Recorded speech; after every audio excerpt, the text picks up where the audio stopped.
Hello everyone, welcome back.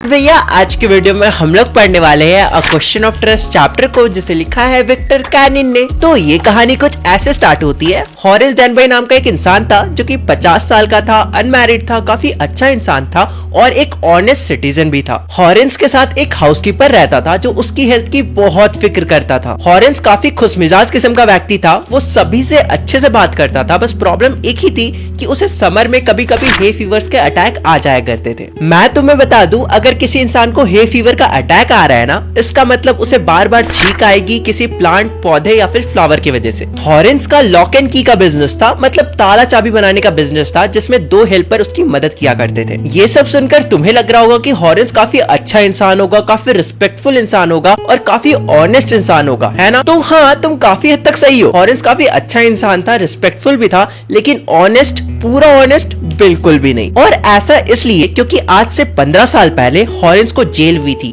और वो jail क्यों हुई थी, कैसे हुई थी, वो आज हम इस चैप्टर में जानने वाले हैं। वैसे इससे पहले हम आगे बढ़े, तुम्हें पता होना चाहिए कि बड़े बड़े जेल में ना बहुत तरह की फैसिलिटीज प्रोवाइड की जाती है। जैसे बहुत सारे जेल्स में ना लाइब्रेरी होता है, इंडोर स्पोर्ट्स रूम होता है, आउटडोर स्पोर्ट्स रूम होता है, मूवी जोन होता है और वगैरह वगैरह। इस तरह की बहुत सारी फैसिलिटीज भी प्रोवाइड की जाती है। यार, एक ऐसा जेल तो मैं भी डिजर्व करता हूँ। हाँ, तो मुद्दा ये है कि हॉरेंस को जिस जेल में डाला गया था ना, वो था प्रिजन लाइब्रेरी। बेसिकली हॉरेंस को जेल के अंदर लाइब्रेरियन असिस्टेंट का रोल मिला था। वैसे जहाँ तक मुझे पता है, इंडिया में नोएडा जेल के अंदर भी लाइब्रेरी है। खैर, स्टोरी को कंटिन्यू करते हैं। मेरा नाम है हॉरेस डैनबी और मुझे रेयर और एक्सपेंसिव बुक्स पढ़ना बहुत ज्यादा पसंद है, और इसलिए मैं साल में एक बार बहुत ही वेल प्लान चोरी किया करता हूँ ताकि मैं उन पैसों से रेयर और एक्सपेंसिव बुक्स खरीद पाऊँ। लेकिन आज से 15 साल पहले जो मैंने चोरी की थी, उसने सब कुछ बदल कर रख दिया।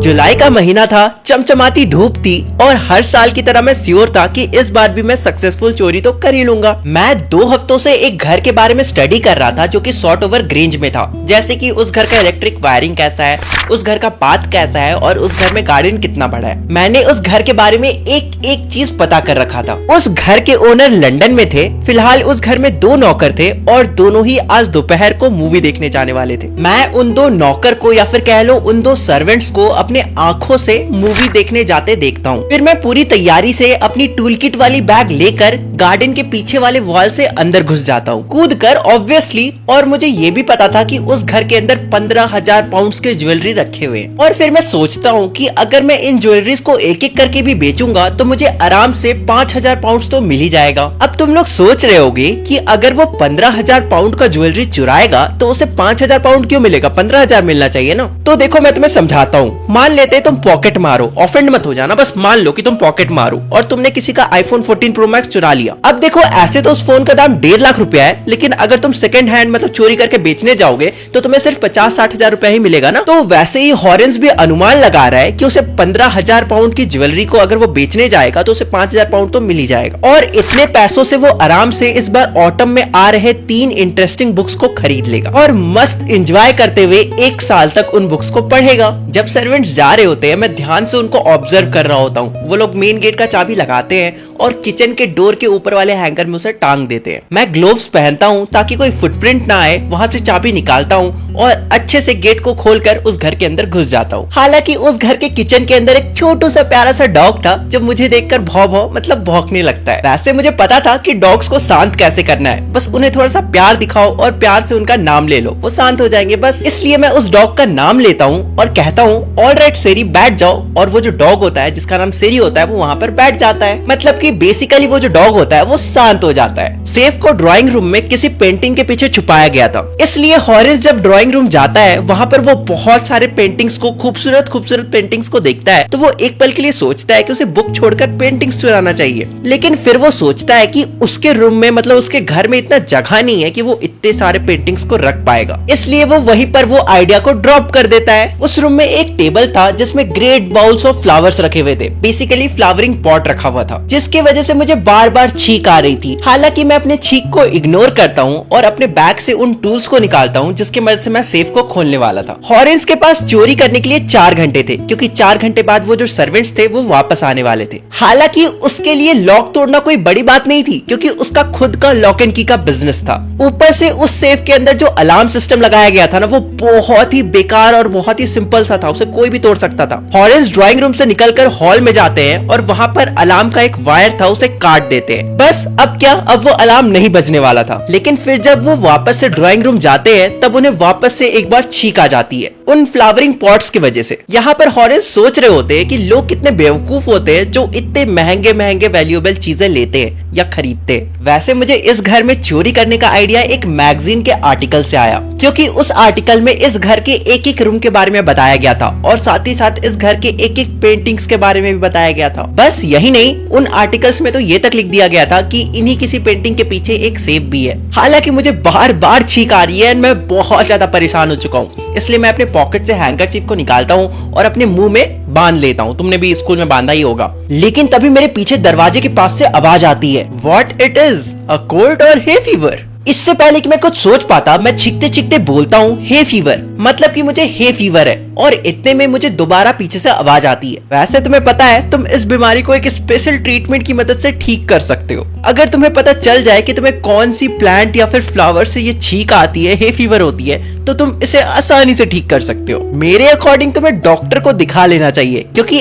ऐसे तो तुम कहीं पर भी चोरी नहीं कर पाओगे। मैं इस घर के ऊपर वाले कमरे में थी एंड तुम्हारी छींक की वजह से मुझे नीचे आना पड़ा। और फिर मैं देखता हूँ कि एक बहुत ही जवान, हॉट, खूबसूरत, सेक्सी लड़की, देखो देखो कैसे लार टपक रहे तुम्हारे हवस के पुजारियों। खैर कंटिन्यू करते हैं। तो मेरे सामने एक खूबसूरत लड़की रेड कलर के ड्रेस में खड़ी होती है और सेरी जो डॉगी था वो अपने आप को उस लेडी के बॉडी में रगड़ रहा था प्यार से, बेसिकली ठरकी डॉगी था। इसके बाद वो लड़की थोड़ा सा आगे फायर प्लेस, मतलब कि उस रूम में जो चिमनी था ना, उसके पास जाती है और उस पे रखे डेकोरेटिव चीजों को अरेंज करने लगती है, फॉर एग्जाम्पल फ्लेमिंग कैंडल्स। और फिर वो डॉग को कहती है सिट डाउन सेरी, और फिर वो डॉग को सहलाते सहलाते स्माइल करते हुए कहती है कि वैसे तो सबको लग रहा होगा कि मैं 1 महीने के लिए बाहर गई हूँ, लेकिन मैं सही टाइम पर वापस आ गई। लेकिन मैंने कभी भी नहीं सोचा था कि आते के साथ ही मेरी मुलाकात एक बर्गलर से हो जाएगी। यहाँ पर बर्गलर का मतलब तुम लोग खाने वाला बर्गर मत समझ लेना। बर्गलर का मतलब होता है एक इंसान जो किसी के घर में जबरदस्ती घुस जाए,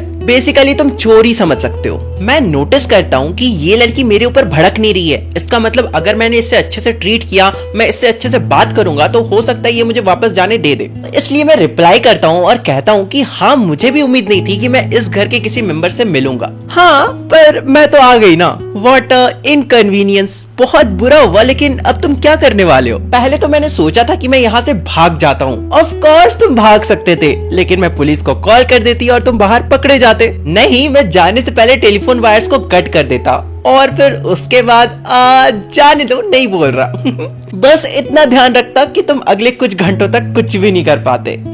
देख रहे हो अकेली लड़की को देखकर क्या क्या सोच रहा है लौंडा। अरे जस्ट किडिंग, वो उस लड़की को बांध कर भागने के बारे में सोच रहा होगा। क्या यार तुम लोग भी, छी कितनी गंदी सोच है तुम लोग की। मेरे को तो सोच कर भी शर्म आ रहा है एकदम। खैर चलो चैप्टर को कंटिन्यू करते हैं। मतलब मैं तुम लोग की सोच को और नहीं झेल सकता। क्या तुम मुझे हर्ट करने वाले थे? तुम मुझे चोट पहुंचाने वाले थे? मैं तो सिर्फ तुम्हें डराने की कोशिश कर रहा था। अगर तुम मुझे यहाँ से जाने दोगी तो अच्छा होगा। भूल जाओ कि मैं यहाँ पे आया था। मैं ऐसा क्यों करूं? अगर मैंने तुम्हें छोड़ दिया तो तुम कहीं और चोरी करोगे और सोसाइटी तुम जैसे चोरों से भर जाएगी, और मैं ऐसा बिल्कुल भी प्रेफर नहीं करूंगी। अरे नहीं, तुम गलत सोच रही हो। समाज को मुझसे डरने की कोई जरूरत नहीं है। मैं सिर्फ उन्हीं को लूटता हूँ जिनके पास बहुत अंधा पैसा होता है, और मेरा चोरी करने का वजह भी काफी अच्छा होता है। और यार मुझे जेल जाने की थॉट से भी बहुत डर लगता है। तुम्हें जेल से डर लगता है? अले ले, पता नहीं मुझे गलत इंसान इतने ज्यादा पसंद क्यों आ जाते हैं। इसके बाद वो लड़की टेबल पे रखे सिल्वर बॉक्स से एक सिगरेट निकालती है और मुंह में ले लेती है। और फिर इसके बाद हॉरेंस उस लड़की को पटाने के लिए अपने घुटनों पर बैठता है, लाइटर अपने पॉकेट से निकालता है और ग्लोव्स को उतार कर ऐसे लाइटर को आगे करता है जलाने के लिए, और फिर कहता है क्या अब तुम मुझे जाने दोगी? हाँ क्यों नहीं, अगर तुम मेरा एक काम कर दो तो तुम जा सकते हो। हाँ कहो ना, तुम जो बोलोगी मैं वो करूंगा। तो देखो बात कुछ ऐसा है ना कि लंदन जाने से पहले मैंने अपने हस्बैंड को प्रॉमिस करा था कि मैं सेफ में रखे सारे ज्वेलरीज को बैंक में रखवा दूंगी, पर मैं भूल गई और आज मुझे वो पार्टी में भी पहन कर जाना है। प्लीज क्या तुम खोल दोगे सेफ को? अरे बस इतनी सी बात, आप वो मुझ पर छोड़ दीजिए, मैं इस सेफ को 1 घंटे के अंदर खोल दूंगा। हाँ बस मुझे इस सेफ को तोड़ना पड़ेगा। हाँ कोई दिक्कत नहीं है, मेरे हस्बैंड 1 महीने बाद आएंगे और तब तक मैं इसे बनवा लूंगी। 1 घंटे के अंदर हॉरिस उस सेफ को तोड़ता है और उसके अंदर रखी सारी ज्वेलरीज उस लड़की को दे देता है और वहाँ से फिर निकल जाता है। उसके बाद 2 दिन तक उसे चोरी का ख्याल भी नहीं आता है, लेकिन 3rd डे वो सोच रहा होता है कि मार्केट में आएगी अगर उसे नई बुक्स लेनी है तो उसके लिए उसे कहीं ना कहीं चोरी तो करनी पड़ेगी। लेकिन इससे पहले कि वो कहीं और चोरी करने का प्लान बना पाता, उसी दोपहर को उसी दिन आफ्टरनून को उसे पुलिस पकड़ कर ले जाती है। और पुलिस उसे इसलिए पकड़ के ले जाती है क्योंकि पुलिस को लगता है कि उसने शॉर्ट वर्थ रेंज में सारी ज्वेलरीज की चोरी की है। अब तुम लोग सोच रहे होगे कि उसने तो ज्वेलरीज चुराया नहीं, उसने तो सारे ज्वेलरीज को निकाल कर उस लड़की को दे दिया और वो लड़की तो उस घर की ओनर थी ना। तो देखो मेरे दोस्त, यहाँ पर बहुत बड़ा ट्विस्ट है। वो जो लड़की थी ना, वो उस घर की ओनर नहीं थी, वो आई भी दूसरी चोर थी जो सेम डे उसी घर में चोरी करने वाली थी जिस दिन हॉरिस डैड भाई उस घर में चोरी करने आया था। तो इसलिए जब उस लड़की ने हॉरिस को वहाँ पर देखा तो उसने सोचा कि क्यों ना इसे चारा बना लिया जाए। और क्योंकि हॉरिस ने उस लड़की को पटाने के लिए अपने ग्लोव्स को खोलकर उस लड़की का सिगरेट को लाइटन अप किया और फिर उस लड़की को उस घर का ओनर समझकर अपने नेकेड हैंड से, मतलब बिना ग्लव्स पहने, उस तिजोरी को खोला। उसकी वजह से हॉरिस की फिंगरप्रिंट पूरी तिजोरी में और पूरी रूम में आ गई। हॉरिस ने पुलिस को पूरी स्टोरी बताई, लेकिन कोई भी उसकी बात को मानने को तैयार ही नहीं था। और एक्चुअल में जो उस घर की ओनर थी ना, वो एक्चुअली में एक 60 साल की ग्रे हेयर वाली बुढ़ी थी। और फिर इसके बाद से हॉरिस उस जेल में असिस्टेंट लाइब्रेरियन है और हमेशा से वो उस लड़की के बारे में ही सोचते रहता है। और फिर इसके बाद अगर कोई भी हॉरिस के सामने आकर चोर चोर मोसेरा फेंक वाला डायलॉग बोलता है तो उसे बहुत गुस्सा आता है। वो सोचता है घंटा, चोरों में कोड ऑफ कंडक्ट जैसा कोई चीज नहीं होता, क्योंकि अगर चोरों में कोड ऑफ कंडक्ट जैसा कोई चीज होता तो वो जो लड़की होती वो उसे उल्लू बनाकर नहीं भागती। और इस तरह से ये जो तुम्हारा प्यारा सा मस्त चैप्टर है वो खत्म होता है। अब देखो मेरी बात को ध्यान से सुनना, मैं पिछले 3 साल से नहीं, एक्चुअली 4 साल से गोल्डन प्ले बटन को अपने हाथों में उठाना चाहता हूँ, लेकिन तुम लोग सब्सक्राइब ही नहीं कर रहे हो। तुम्हें पता है मेरी वीडियोस को जितने लोग रेगुलरली देखते हैं उसमें से सिर्फ 20% लोग सब्सक्राइब करते हैं। अगर 80% लोग एक बार में सब्सक्राइब कर देते हैं तो सिर्फ एक ही दिन में मेरे 1 मिलियन हो जाएंगे एंड उसके बाद मैं गोल्डन प्ले बटन को अपने हाथों में उठा पाऊंगा। तो प्लीज यार सब्सक्राइब कर दो प्लीज, आई रिक्वेस्ट यू। मजाक कर रहा था, नहीं मतलब एक्चुअली सीरियस था, मतलब तुम्हारी मैजिक कर रहा है तो कर दो, ठीक है मैं जा रहा हूँ, बस बाय।